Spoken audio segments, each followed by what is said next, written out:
अमित शाह जी 23 दिन के बाद तकरीबन जो गोलाबारी हुई सीज़ फायर के बाद वो जम्मू पहुंच रहे हैं। बड़ी दुखद बात है कि जम्मू कश्मीर के बॉर्डर एरिया में इतनी शेलिंग पाकिस्तान ने सिविलियन एरिया में किया, जो सख्त मजम्मत करते हैं हम। और सबसे ज़्यादा तबाही, जान और माल का नुकसान पुंछ ज़िले में हुआ।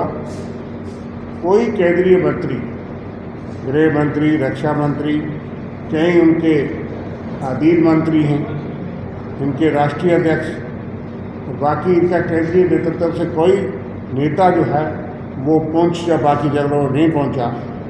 ये बड़ी दुखद बात है। और हमारे नेता लीडर ऑपोजिशन श्री राहुल गांधी जी सबसे पहले वहाँ पहुँचे। पुंछ जहाँ पे सबसे ज़्यादा दर्दनाक घटनाएं हैं, उनका दुख और दर्द बांटने पहुँचे। उससे पहले हमारी पूरी टीम कांग्रेस पार्टी की जो ही सीज़ फायर हुआ और हमें जाने दिया, हमारे अध्यक्ष तारिक अमीद करा, उनके हमरा हमारी सारी टीम, रमन बल्ला जी, बेबी और बाकी भी जितने हमारे नेतागण, घर घर हम लोगों के पास गए। हम तो उनका दुख दर्द बांट सकते थे। बहुत दर्दनाक घटनाएं हुई। दो बच्चे जो है वो शहीद हो गए और कई लोगों की जान और माल का नुकसान हुआ। मंदिर के पास, गुरुद्वारे के पास, मस्जिद में, वहाँ मदरसा में जो काम करते थे। लेकिन हम उम्मीद करते थे कि सबसे पहले दायित्व और जिम्मेदारी जो है वो सरकार की होती है कि सरकार से कोई ना कोई केंद्रीय मंत्री, गृह मंत्री आते। और यहाँ तक कि प्रधानमंत्री जी ने अपने देश के संबोधन में, नाम संदेश में पुंछ का और बाकी तबाही का जिक्र तक नहीं किया। उसका भी लोगों को वहाँ बहुत बड़ा दुख है। देर आए दुरुस्त आए। लेकिन चंद सवालात हैं और जो बॉर्डर एरिया के लोगों की सफरिंग्स जो हमने देखी और समझी, जो उन्होंने मांगे उठाई, जो राहुल गांधी जी को भी उन्होंने बताया वो वहाँ उठाएंगे। लेकिन जो हम यहाँ से जाते हैं वो उनके नज़र में रखेंगे। और बड़ी दुखद बात ये भी है कि नेता विपक्ष पूरे देश के जब आते हैं तो वहाँ की एडमिनिस्ट्रेशन के डीसी और एसएसपी उस ज़िले से बाहर चले जाते हैं।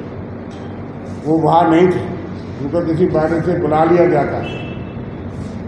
लेकिन वो तो लोगों से मिलने आए थे। लेकिन जब रियासत के जो विपक्ष के नेता हैं और भाजपा से है, लेकिन असेंबली में विपक्ष के नेता, जब वो जिस जिले में जा रहे हैं उस जिले में सारी एडमिनिस्ट्रेशन उनके लाइन में रहती है। ये ड्यूल कंट्रोल सिस्टम एक शैडो चीफ मिनिस्टर की तरह गृह मंत्री जी इसका और एलजी साहब इसका जवाब दें कि नेता विपक्ष देश के आए और वहाँ एडमिनिस्ट्रेशन वहाँ ना हो, और स्टेट के नेता जाएं तो सब जगह एडमिनिस्ट्रेशन हाजिरी में रहती है। तो इसलिए कुछ सवालात जो है वो 10 तारीख के बाद कांग्रेस पार्टी ने, राहुल गांधी जी ने और खड़गे साहब ने मांग की थी कि स्पेशल जो है वो पार्लियामेंट का सेशन हो, ताकि वहाँ पे ये सवालात और जनता के सवालात पूछे जा सकें। ऑल पार्टी मीटिंग को भी चेयर नहीं किया। प्रधानमंत्री जी ने 2 बार वो बिहार चले गए जब देश काफ़ी गंभीर स्थिति में था, लोग उन्हें सुनना चाहते थे, उन्होंने खुद नहीं चेयर की। अब तो चेयर कर लेते ऑल पार्टी मीटिंग और जवाब दे देते जो सवालात जनता के मन में हैं।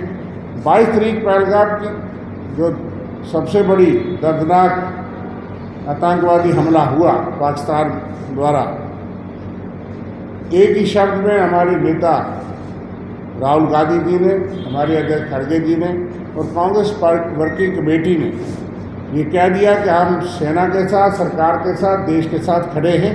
इस वक्त कोई सवाल नहीं पूछा, कोई सवाल पूछा नहीं गया जब तक सीज़ फायर का ऐलान ट्रंप साहब से, अमेरिका से नहीं। लेकिन अब चूँकि युद्ध विराम हो चुका है, सीज फायर हो चुका है। सेना को तो हम सल्यूट करने के लिए हमने जय यात्राएँ भी निकाली, जय सभा भी की, अब सबके सामने की, हज़ारों सैकड़ों और आगे भी चलेगी। सेना के पराक्रम और शौर्य को हम सल्यूट करते हैं सब, और कांग्रेस पार्टी और सारा देश। उन पर कोई प्रेशर नहीं उठा सकते। जब जब जो सेना को टास्क दिया गया, उनको टास्क दिया गया, उन्होंने पाकिस्तान के 2 टुकड़े कर दिए। आज भी ऑपरेशन संदूर का टास्क दिया गया और उन्होंने मुकम्मल किया, उनको हम सल्यूट करते हैं। लेकिन अगर सवाल को उठा रहा है तो भाजपा के नेता उठा रहे, वो चाहे मध्य प्रदेश से विजय शाह हों, जो मंत्री हैं इनकी गवर्नमेंट ने, और आज तक सरकार ने या पार्टी ने उनके खिलाफ कोई कार्रवाई नहीं की, जिसने कहा कि जो इतनी शूरवीर हमारी कर्नल सोफिया के ऊपर सवाल उठा सकते हैं, ये बहुत ही निंदनीय है, बहुत ही शर्मनाक है। लेकिन उससे भी शर्मनाक है कि भाजपा के नेतृत्व ने और केंद्रीय नेतृत्व ने उनके खिलाफ कोई कार्रवाई नहीं, जो अभी मंत्री बने हुए। हालांकि सुप्रीम कोर्ट ने सख्त टिप्पणियाँ की, उन्होंने कहा, और FIR कानूनी कार्रवाई भी नहीं होती। उसके बाद डिप्टी चीफ मिनिस्टर बोल पड़ते हैं कि सारी सेना नतमस्तक है मोदी जी के चरणों में। सेना देश की है, सेना आदेश सुनती है, राष्ट्रपति सुप्रीम कमांडर होते हैं, और जो सरकार देश में हमारी डिफेंस सेना है। लेकर सेना पे इस तरह की टिप्पणी करना, उसके खिलाफ कार्रवाई कोई नहीं। अब जम्मू कश्मीर के विधायक और उनके स्पोक्समैन, उन्होंने भी सेना पे सवाल खड़े कर लिए। पूरे देश के अंदर सेना को डिमोरलाइज करने का काम भारतीय जनता पार्टी कर रही है, और ये सवाल दूसरों पे कर रहे हैं, और इसका जवाब दें और कार्रवाई करें।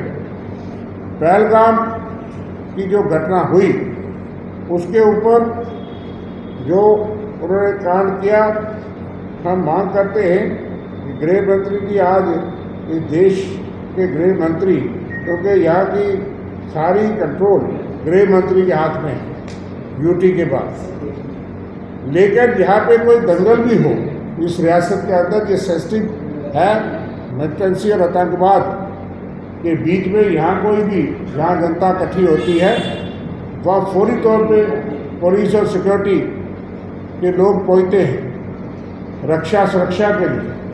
लेकिन बड़ी अचंभे की बात है, इसका जवाब दें कि यहाँ 2000 आदमी हर दिन पर्यटक जाते थे, और इस जंगल के बीच में, और तकरीबन साल में 8 महीने वो खुला रहता है टूरिस्ट के लिए, वहाँ कोई भी सुरक्षा का बंदोबस्त ना होना, ये क्या दर्शाता है किसकी नालायकी है? कौन जिम्मेदार है? जब गृह मंत्री यहाँ पे आ रहे हैं, इसका जवाब दें, किसको जिम्मेदार ठहराया गया? क्या वो खुद जिम्मेदार नहीं, इसकी मॉरल रिस्पॉन्सिबिलिटी लेंगे? उनको इस्तीफा देना चाहिए कि वो इस चीज़ को और यहाँ बढ़ते आतंकवाद को रोकने से कर, इतना बड़ा हमला हो गया हमारे, तो देश पे हमला समझा जाए। इसका गृह मंत्री जी जवाब दें कि कौन जिम्मेदार है। उन्होंने सिक्योरिटी लैब्स शायद माना भी आज पार्टी मीटिंग में, किसको सज़ा दी गई, किसको दोषी ठहराया गया, और वो अपना कितना दोष लेते हैं। और भी सवालात है। मैं हमारे साथ वर्किंग प्रेसिडेंट रमन भल्ला जी, हमारे ठाकुर बलवान सिंह जी ABCD नेता हैं, योगेश साहनी जी, वेद महाजन जी, विजय जी मेरे साथी मीडिया कोऑर्डिनेटर, चंद सवाल जी करेंगे। शुक्रिया। बड़ी देर के बाद भाजपा को याद यहाँ पे आई और जम्मू कश्मीर की पोजीशन को एक्सप्लॉइट करके देश की सत्ता संभाली है भाजपा ने। लेकिन 1 महीना और कम से कम 7 दिन होने के बाद भी पहलगाम के सिलसिले में ये पता नहीं लगा पाए वो 4 आतंकवादी कहाँ पे चले गए, ज़मीन खा गई या आसमान में चले गए। हमें लगता है कि अमित शाह जी ने जिस ढंग से सिक्योरिटी लैप्सेस के सिलसिले में चूक को स्वीकार किया, उनको इस्तीफ़ा देना चाहिए था। आज जम्मू कश्मीर के इस दौरे पे मैं समझता हूँ कि जो नुकसान यहाँ पे हुआ, काफ़ी देर लग रही है। इमीडिएटली असेसमेंट करके कुछ ना कुछ पैकेज की घोषणा की आवश्यकता यहाँ पे है। आज पहलगाम के बाद किश्तवाड़ हो, लैंड ऑर्डर प्रॉब्लम हो, जहाँ पे अमित शाह जी खुद ही बोलते थे कि नोटबंदी के बाद हम आतंकवाद की कमर तोड़ के रख देंगे, परिंदा भी पार नहीं मारेगा। तो फिर पहलगाम और किश्तवाड़ में कौन से परिंदे आ रहे हैं, ये अमित शाह जी जवाब यहाँ पे दें। हमें लगता है कि उनका इस्तीफ़ा बहुत ही ज़रूरी है, और ख़ास तौर पर जम्मू कश्मीर में जब वो दौरे पे आ रहे हैं, जो नुकसान यहाँ पे हुआ, इनको सेफर प्लेसेस में 5 मरले की ज़मीन जो पूरे बॉर्डर में रहने वाले लोगों की जायज़ डिमांड है उसकी घोषणा यहाँ पे करें। बॉर्डर में बटालियन रेज़ कर पाएँ ताकि जो कमी यहाँ पे देखने को मिली वो बटालियन बॉर्डर में अगर बटालियन होगी, हमारी डोगरा बटालियन है उसमें और इजाफा करें, स्ट्रेंथन यहाँ पे करें, सिक्योरिटी ग्रिड को मजबूत कर पाएँ ताकि लोगों में कॉन्फिडेंस यहाँ पे हो पाए। और हम महसूस करते हैं कि जो भाजपा के दावे हैं तिरंगा यात्रा को लेके, उनकी करनी और कथनी में कितना फ़र्क है। जिस ढंग से हमारे स्पोक्समैन रविंदर जी ने बताया कि मध्य प्रदेश का चाहे वो डिप्टी चीफ मिनिस्टर हो, चाहे उनका कोई दूसरा नेता यहाँ पे हो, और हाल ही में यहाँ का स्पोक्समैन का ये बयान देना इंडियन एयरफोर्स के सिलसिले में जो ऐसे लफ्ज़ का इस्तेमाल करना, मैं समझता हूँ कि भाजपा का असली चेहरा सामने आ रहा है कि फ़ौजियों को सम्मान करना तो दूर, आपत्तिजनक बातें यहाँ पे करते हैं और ड्यूअल नेशनलिज्म उनके दिमाग में है। उनकी सोच क्या है वो यहाँ के विधायकों के, यहाँ के स्पोक्समैन के ज़रिए वो दर्शाई गई है। हम इसकी कड़े शब्दों में निंदा यहाँ पे करते हैं और उम्मीद करते हैं कि भाजपा जम्मू कश्मीर में जो नुकसान हुआ, यहाँ की केंद्र सरकार फौरी तौर पे पैकेज की घोषणा यहाँ पे करें ताकि लोगों को राहत मिले। अगर आप अपने सपनों का आशियाना बना रहे हैं तो एराकॉट कंस्ट्रक्शंस है आपकी पहली पसंद, क्योंकि यहाँ सिर्फ टाइल्स, सैनिटरी और हार्डवेयर प्रोडक्ट्स की विशाल रेंज नहीं मिलती, बल्कि साथ में मिलते हैं ढेरों फ्री गिफ्ट्स, और वो भी हर शॉपिंग पर। एराकॉट कंस्ट्रक्शंस में ट्रेंडिंग और लेटेस्ट डिजाइनों की बड़ी रेंज है। एराकॉट कंस्ट्रक्शंस फिर ला रहा है अपने कस्टमर्स के लिए साल का सबसे बड़ा मौका। शॉपिंग करो और बन जाओ लकी विनर, क्योंकि इस बार इनाम सिर्फ ऑफर नहीं, एक जश्न है।